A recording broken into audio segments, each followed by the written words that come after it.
আজকে আমরা পড়ব BNSS এর চ্যাপ্টার 1 প্রিলিমিনারি সেকশন 1 থেকে 2H পর্যন্ত। সেকশন 1 এ বলছে short title extend and commencement. এটা আগে ছিল CrPC তে সেকশন 1 এ বলছে this act may be called the Bharatiya Nagarik Suraksha Sanhita 2023 and 2 বলছে the provisions of this Sanhita other than those relating to chapters 9, 11 and 12 thereof shall not apply to the state of Nagaland and be to the tribal areas, but the concerned state government may by notifications apply such provisions or any of them to the whole or part of the state of Nagaland or such tribal areas, as the case may be with such supplemental, incidental or consequential modifications as may be specified in the notifications। কি বলছে যে section 1 এ যেটা রয়েছে এই অ্যাক্টের নাম হচ্ছে ভারতীয় নাগরিক সুরক্ষা সংহিতা 2023, মানে এটা আমরা কি এই নামে ডাকবো BNSS।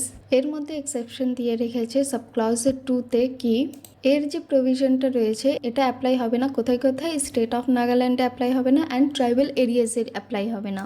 এবার এই স্টেটের যদি স্টেট গভর্নমেন্ট নোটিফিকেশনের থ্রু যদি লিখে দেয় যে হ্যাঁ এই এরিয়াগুলোতে অ্যাপ্লাই হবে, তাহলে গিয়ে অ্যাপ্লাই হবে। আর ও সেটা একটু মডিফাই করেও অ্যাপ্লাই করতে পারে, সেটা টোটালি তাদের আন্ডারে রয়েছে। এবার এটার কারণ কি, কেন এটা স্টেট নাগাল্যান্ড অ্যান্ড ট্রাইবাল এরিয়াজে অ্যাপ্লাই হবে না? কারণ স্টেট অফ নাগাল্যান্ডে অ্যান্ড ট্রাইবাল এরিয়াজের তাদের নিজস্ব আইন রয়েছে, যেটা শুধু সেই এরিয়ার মধ্যেই সীমাবদ্ধতা, যে তারা তাদের নিজেদের আইনকেই ফলো করবে। ঠিক আছে, ওই কারণে এখানে BNSS বলেছে যে এই BNSS এই state of Nagaland and tribal এরিয়াজের মধ্যে কোনোভাবে ফলো হবে না, কারণ এদের নিজেদের সিস্টেম অফ ক্রিমিনাল প্রসিজিওর রয়েছে। কিন্তু এখানে চ্যাপ্টার 9, 11 অ্যান্ড 12 কে এক্সেপশন দিয়েছে। কেন দিয়েছে? কারণ এটা প্রসিজিওর লয়ের চ্যাপ্টার না।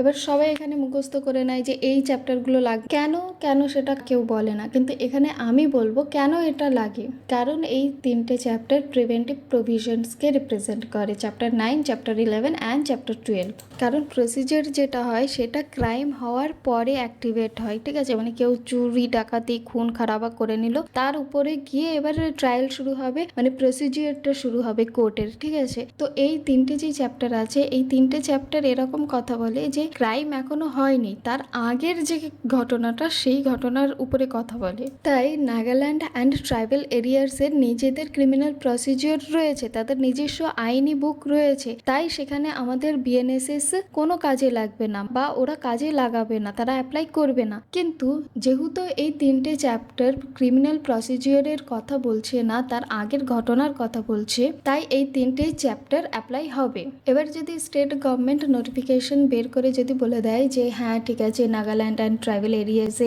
BNSS লাগবে বা BNSS এর কিছু পার্ট অফ অংশ লাগবে, অ্যাপ্লাই করা যেতে পারে বা হয়তো সামান্য মডিফিকেশন করে অ্যাপ্লাই করা যেতে পারে, তাহলে সেটাও হবে। এবার স্টেট অফ নাগাল্যান্ড তো আমরা জানি, কিন্তু ট্রাইবাল এরিয়াস বলতে কোনগুলো, যেগুলো আমাদের কনস্টিটিউশনের 6th শিডিউলে উল্লেখ করা রয়েছে যে এই ট্রাইবাল এরিয়া, সেইগুলোকে বোঝাচ্ছে। এবার পরে explanation. In this section tribal areas means the territories which immediately before the 21st day of January 1972 were included in the tribal areas of Assam as referred to in paragraph 20 of 6th schedule to the constitutions other than those within the local limits of the municipality of Shillong। তার মানে 21শে জানুয়ারি 1972 এর আগে যেসব এলাকায় আসামের উপজাতীয় এলাকা ছিল এবং যেগুলো ষষ্ঠ তফসিলে উল্লিখিত, মানে 6th শিডিউল অফ কনস্টিটিউশনে উল্লেখ করা রয়েছে, কিন্তু শিলং পৌরসভার ভেতরে নয়, তাই শিলংকে আমরা ধরবো না। বাকি যেগুলো রয়েছে সেগুলোকে এখানে ট্রাইবাল এরিয়াস বলা হয়েছে। তিনি কি বলছে, it shall come into force on such date as the central government may by notifications in the official gazetted appointed. সেই ডেটটা কোনটা, সেটা হচ্ছে 1 জুলাই। ঠিক আছে, তার মানে এটা হচ্ছে যে আইনিভাবে কার্যকারী হওয়ার যে তারিখটা, মানে কমেন্সমেন্ট যেটা এসেছে, সেটা হচ্ছে অফিসিয়াল গ্যাজেটেড একটি বিজ্ঞপ্তি, মানে নোটিফিকেশন প্রকাশ করে,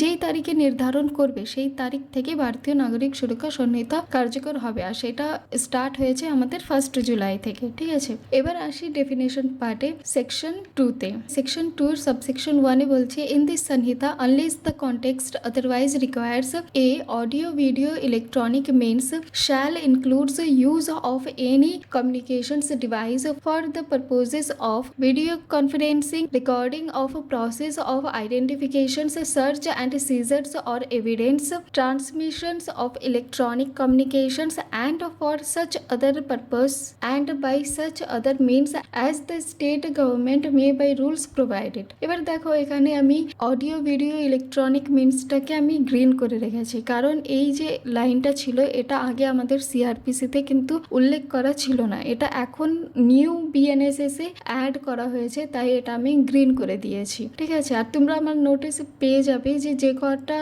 ওয়ার্ড আমি গ্রিন করে রেখেছি তার মানে সেগুলো নিউ অ্যাড অন হয়েছে। আর এই যে এখানটায় ডেফিনেশনটা আমি এরকম পয়েন্ট ওয়াইজ করে রেখেছি, এই পয়েন্ট ওয়াইজ যদি তোমরা হাঁটিয়ে দাও তাহলে এটা কমপ্লিট আমাদের যে সেকশনটা সেই সেকশনটারই কথা বলছে। ঠিক আছে, এবার এখানে একটা জিনিস দেখো যে অডিও ভিডিও ইলেকট্রনিক মিনসে লেখা রয়েছে যে shall includes use of any communication, মানে আরও কিছু এখানে ইনক্লুড কিন্তু হতে পারে।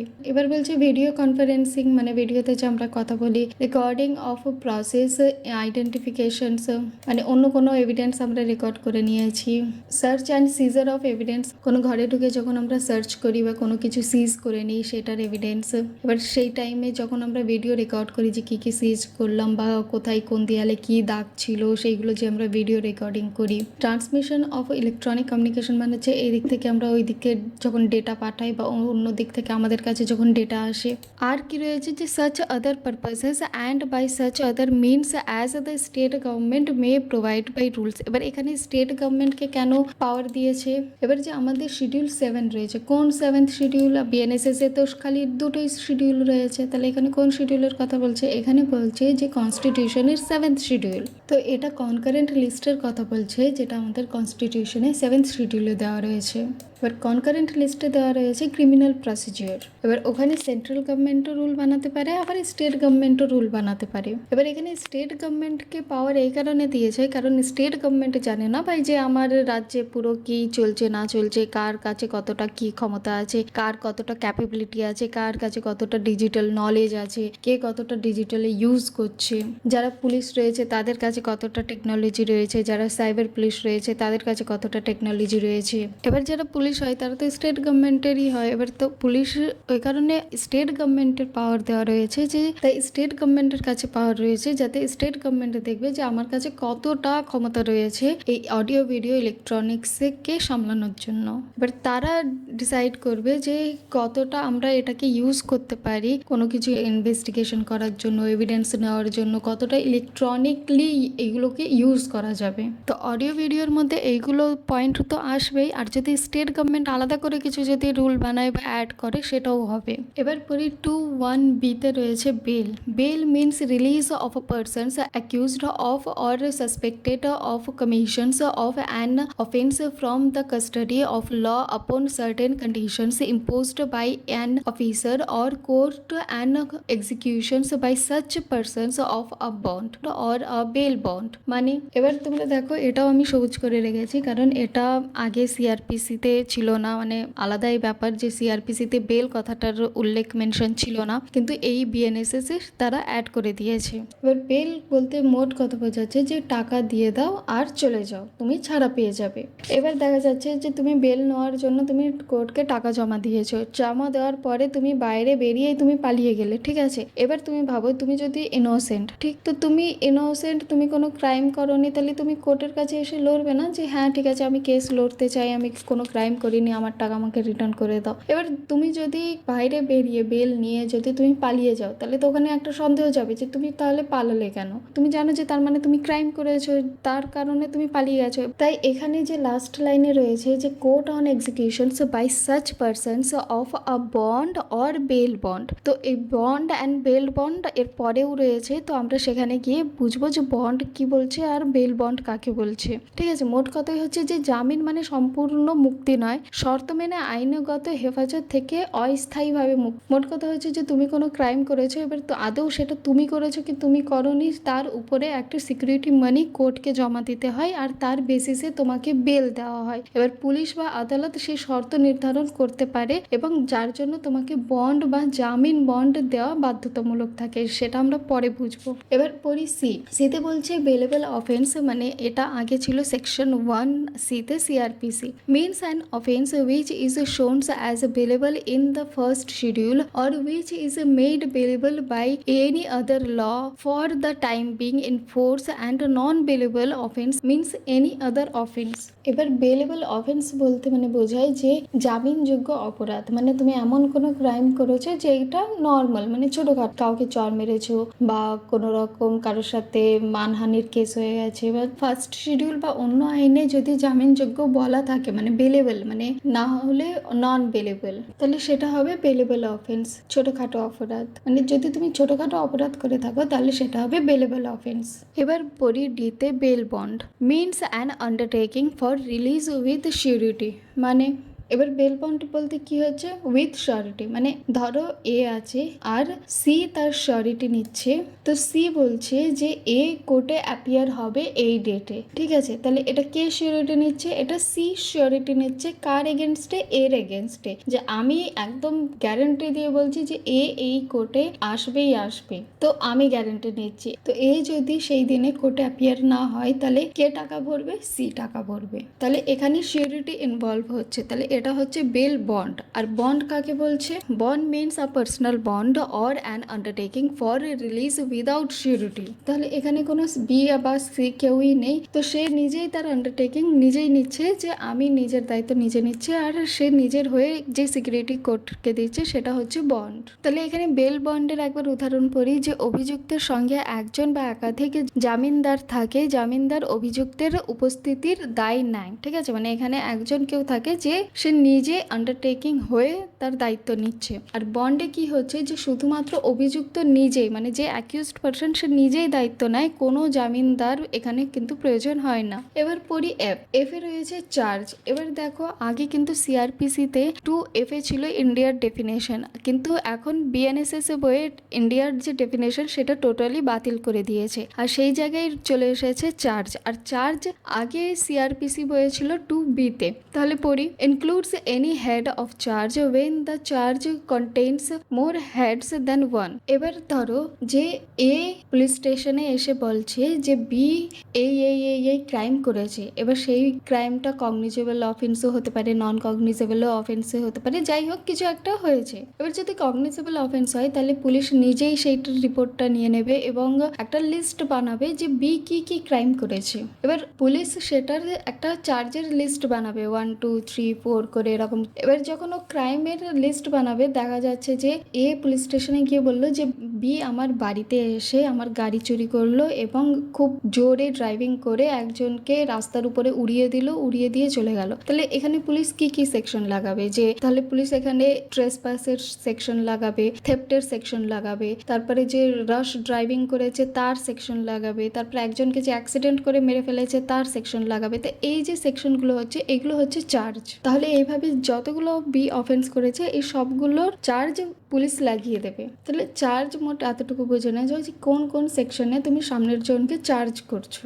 এখনো পর্যন্ত কনভিক্ট হয়নি, কিন্তু পুলিশ কি করে যে কোনো আসামি যদি থাকে তাহলে তার এগেনস্টে যে কি কি সে ক্রাইম করেছে তার একটা চার্জশিট তৈরি করে, আর সেই চার্জশিট রেডি করে সে সামনের জনকে বলে পুলিশ যে এই ক্রাইমের জন্য তুমি অ্যাকিউজড হয়েছো এবং তোমার উপরে এই সেকশনের উপরে কোর্টে কেস চলবে, এটা সামনের জনকে বলে দেয়। এবার যখন কোর্টে যাবে সেই চার্জশিট, সেটা কোর্টে গিয়ে পরে প্রুফ হবে যে এই সব সেকশনের মধ্যে কোন কোন ক্রাইম সে করেছে আর কোন কোন ক্রাইম সে করেনি। এবার পড়ি জি, কগনিজেবল অফেন্স, আর এটা দেওয়া ছিল সেকশন 2C তে সিআরপিসিতে। Means an offence for which and cognizable case means a case in which a police officer may in accordance with the first schedule or under any other law for the time being in force arrest without warrant. মানে হচ্ছে যে police যদি warrant ছাড়া arrest করতে পারে তাহলে সেটা হচ্ছে কগনিজেবল অফেন্স, মানে গুরুতর অপরাধ যেগুলোকে বলা হয়। এবার এটা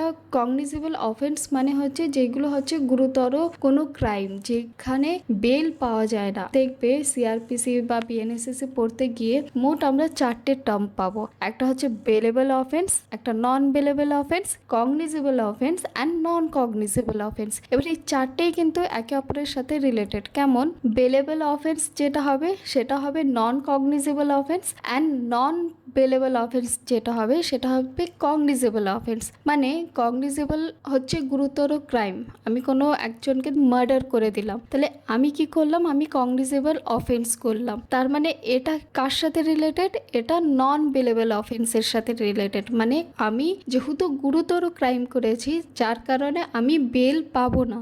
আর নন কগনিজেবল অফেন্স মানে হচ্ছে যে ছোটখাটো ক্রাইম, বেশি বড় ক্রাইম না। তো এখানে কি হবে, বেলেবল অফেন্স মানে কোনো কিছু ছোট জিনিস চুরি করলাম বা কাউকে চর মারলাম, তাহলে এগুলো হচ্ছে ছোটখাটো অপরাধ, তো এটা হচ্ছে বেলেবল অফেন্স। এবার আমাদের যে বিএনএসএস এর ফার্স্ট শিডিউল রয়েছে সেখানে কগনিজেবলের লিস্ট দেওয়া রয়েছে যে কোনগুলো কগনিজেবল অফেন্স হবে, মানে গুরুতর ক্রাইম হবে। এবার দেখা যাচ্ছে যে বিএনএস এর যেসব ক্রাইমগুলো রয়েছে তার তো শিডিউল দেওয়া রয়েছে যে কোনগুলো কগনিজেবল অফেন্স হবে আর কোনগুলো কগনিজেবল অফেন্স হবে না। কিন্তু যদি অন্য কোনো বেয়ার অ্যাক্ট হয়, মানে অন্য কোনো যে আইনি বইগুলো রয়েছে আর সেইগুলোতে এমন কিছু ক্রাইমগুলো রয়েছে যেগুলো শিডিউল দেওয়া নেই যে কোনটা কগনিজেবল অফেন্স আর কোনটা কগনিজেবল অফেন্স না, তাহলে সেখানে আমরা কি করে বুঝবো যে কোনটা কগনিজেবল অফেন্স আর কোনটা কগনিজেবল অফেন্স না? সেটা আমরা বুঝবো যে ওর যদি পানিশমেন্ট 3 ইয়ার্সের বেশি থাকে তার মানে সেটা কগনিজেবল অফেন্স হবে। আর যদি 3 বছরের কম পানিশমেন্ট থেকে থাকে তার মানে সেই ক্রাইমটা নন কগনিজেবল অফেন্সের মধ্যে পড়বে। এবার পড়ি complaint. Complaint section 2D CrPC দেওয়া ছিল। Complaint means any allegations made orally or in writing to a magistrate with a view to his taking action under the Sanhita that some persons, whether known or unknown, has committed an offence but does not include a police report। কি বলছে তাহলে, complain হচ্ছে main কোনো কিছুর allegation মানে কোনো কিছুর অভিযোগ। এই অভিযোগ ওরালি মানে মৌখিকভাবেও দেওয়া যেতে পারে বা রাইটিংয়েও দেওয়া যেতে পারে, ম্যাজিস্ট্রেটকে দিতে হবে। আর ম্যাজিস্ট্রেটকেই দেওয়া হয় কমপ্লেন কোনো বি কিছুর অ্যালিগেশনের। ম্যাজিস্ট্রেট বলতে আমাদের জুডিশিয়াল ম্যাজিস্ট্রেট, ঠিক আছে, মানে ডিস্ট্রিক্টের কোনো কালেক্টর না কিন্তু। এবার তুমি যে ভাবছো যে আমি ম্যাজিস্ট্রেটকে খালি কমপ্লেন দেবো কিন্তু কোনো রকম অ্যাকশন নেব না বা কোনো রকম কেস করবো না, আমি খালি ম্যাজিস্ট্রেটকে এরকম একটা ইনফরমেশন দিয়ে আমি বেরিয়ে যাবো, আমি কেস করতে চাবো না, ঠিক আছে, মানে অনেকেই হয়। কিন্তু তাহলে কি হবে যে তুমি ধরো কোনো অ্যালিগেশন ইন রাইটিংয়ে ম্যাজিস্ট্রেটকে দিলে মানে কমপ্লেন করলে, ঠিক আছে, যে এই ব্যক্তি আমার সাথে এই করেছে। এবার যদি ম্যাজিস্ট্রেট চায় তাহলে ম্যাজিস্ট্রেট নিজে থেকেও কিন্তু অ্যাকশন নিতে পারে, সে তুমি পার্টিসিপেট করো না করো। আচ্ছা, মানে আমি একটু বেশি বলে দিয়েছি, কিন্তু কমপ্লেন যখন আমরা ডিটেলে পড়বো পরে তখন আমি এই জিনিসটা বোঝাবো। এখন এতটুকু জানো যে কমপ্লেন মানে কোনো কেস যদি আমরা করতে চাই তাহলে কি হয় যে আমরা পুরো রিটেনে আমরা লিখি ডিভোর্স কেস, তো আমরা ফাইলিং করি, ফাইলিং করে আমরা কি করি, আমরা ম্যাজিস্ট্রেটের কাছে ফাইলিং করি যে এই ব্যক্তি আমাকে এই জ্বালাচ্ছে তো আমি ডিভোর্স চাই। তো এটা কি হচ্ছে, এটা আমার ম্যাজিস্ট্রেটের কাছে আমার কমপ্লেন যাচ্ছে, ঠিক আছে, যে আমার ডিভোর্স চাই আর আমি এই অসুবিধার মধ্যে রয়েছি আর আমি এখন এই জিনিসটা চাচ্ছি। তো ম্যাজিস্ট্রেট তার উপরে কি হয় যে অ্যাকশন নেয়, মানে তোমাকে আবার নেক্সট ডেটে দেবে, তারপরে তোমার কথা শুনবে যে কি হয়েছে না হয়েছে, তারপরে তুমি তোমার যা রেমেডি পাওয়ার সেটা ম্যাজিস্ট্রেট করিয়ে দেবে। এবার যে অ্যালিগেশন রয়েছে সেটা কোনো নোন পার্সনের প্রতিও হতে পারে বা আননোন পার্সনের প্রতিও হতে পারে। নোন পার্সন বলতে যে তুমি ডিভোর্স কেস করতে গেলে তুমি বলে আমার স্বামী শ্বশুর শাশুড়ি সব আমার সাথে এরকম করেছে, এগুলো হচ্ছে নোন পার্সন। আর আননোন পার্সন কি হচ্ছে যে তুমি গেলে, তুমি একটা রিটার্ন কমপ্লেন করলে, তো রাস্তায় যেতে যেতে কেউ তোমাকে চাকু ছুরি দেখিয়ে তোমার ব্যাগ ট্যাগ নিয়ে ছিনতাই করে চলে গেল আর তুমি তার কিচ্ছু চেনো না, কাউকেই চেনো না, সেই ব্যক্তি হচ্ছে আননোন পার্সন। তো তার এগেনস্টেও তুমি কমপ্লেন করতে পারো। এবার দেখা যাচ্ছে তুমি পুলিশের কাছে এসে এমন কোনো কমপ্লেন করলে যেই কমপ্লেনের যে ভিত্তিটা সেটা হচ্ছে নন কগনাইজেবল অফেন্স, মানে বেশি গুরুতর কোনো ক্ষতি বা কিছু ক্রাইম না। এবার পুলিশ তখন কি করবে, যে যেহেতু এটা নন কগনাইজেবল না তাহলে কি পুলিশ রিপোর্ট নেবে না? নেবে। পুলিশ তোমার সব ঘটনাগুলো শুনবে, এই সব ঘটনাগুলোকে পুলিশ সেটা একটা রিপোর্ট লিখবে, একটা ডকুমেন্টারি বানাবে, বানানোর পরে সে কি করবে, সে ম্যাজিস্ট্রেটকে ফরওয়ার্ড করে দেবে। তাহলে এটা হচ্ছে আমাদের পুলিশ রিপোর্ট। তাহলে এই একটা উপায় হয়ে যাচ্ছে যে ম্যাজিস্ট্রেট পর্যন্ত তোমার কথাটা পৌঁছানোর জন্য। এবার দেখা যাচ্ছে যে তুমি পুলিশের কাছেই যাওনি, তুমি ডাইরেক্ট ম্যাজিস্ট্রেটের কাছে চলে যাচ্ছ, সেখানে কি হবে, তাহলে ডাইরেক্ট ম্যাজিস্ট্রেটের কাছে গিয়ে যে তুমি নিজের ডকুমেন্ট বানিয়ে দিচ্ছ, মানে থ্রু অ্যাডভোকেট, ঠিক আছে, তুমি একটা অ্যাডভোকেটকে বললে যে আমার কমপ্লেনের রিপোর্ট বানিয়ে দাও, মানে যেগুলোকে সি কেস বলে, যে কেউ আমার টাকা নিয়েছে আর সে আমার রিটার্ন করছে না। অ্যাডভোকেট কি করলো, তোমার পুরো কথাটা শুনে যে তুমি কত টাকা দিয়েছিলে, কবে দিয়েছিলে, সে কবে ফেরত দেবে বলেছিল, সেই পুরো ঘটনাটা একটা ফাইলে লিখে সে ম্যাজিস্ট্রেটের কাছে ফাইল করলো, মানে কমপ্লেন করলো, ঠিক আছে। তাহলে সেটাকে বলছি কমপ্লেন্ট কেস। কিন্তু পুলিশের কাছে এসে যেই তুমি ঘটনাটা বলছো আর পুলিশের থ্রু যেটা যাচ্ছে সেটা হচ্ছে পুলিশ রিপোর্ট। এবার পুলিশ রিপোর্টের থ্রু যে ম্যাজিস্ট্রেটের কাছে যেটা যাচ্ছে সেটার আলাদা প্রসেস হয় সেই কেসটা লড়ার জন্য, আর থ্রু অ্যাডভোকেট হয়ে যে ডাইরেক্ট কমপ্লেন করে যে তুমি ম্যাজিস্ট্রেটকে ফাইলিং করে দিচ্ছ সেটার আলাদা প্রসেস হয়। এবার পরে যখন ট্রায়ালে যাই তখন সব একইভাবে ট্রায়াল জিনিসটা হয়, সে পুলিশ রিপোর্টে যাক কি কমপ্লেন কেস যাক সেটা একইভাবে পরে গিয়ে ট্রায়াল হয়। কিন্তু স্টার্টিং যেটা হচ্ছে এটা দুটো টার্মস হয়, একটা হচ্ছে পুলিশ রিপোর্ট, একটা হচ্ছে কমপ্লেন্ট। তো এখানে মোট বলছে যে complaint does not include a police report, মানে পুলিশ হয়ে যেটা যাচ্ছে সেটাকে কিন্তু কমপ্লেন্ট বলছে না। থ্রু অ্যাডভোকেট হয়ে যে তুমি ডাইরেক্ট ম্যাজিস্ট্রেটকে ফাইলিং করে যেটা কেস দিচ্ছ সেটা হচ্ছে কমপ্লেন। এবার পড়ি explanation. A report made by a police officer in a case which disclose after investigations the commissions of a non-cognizable offence shall be deemed to be a complaint, and the police officers by whom such a report is made shall be deemed to be the complaint.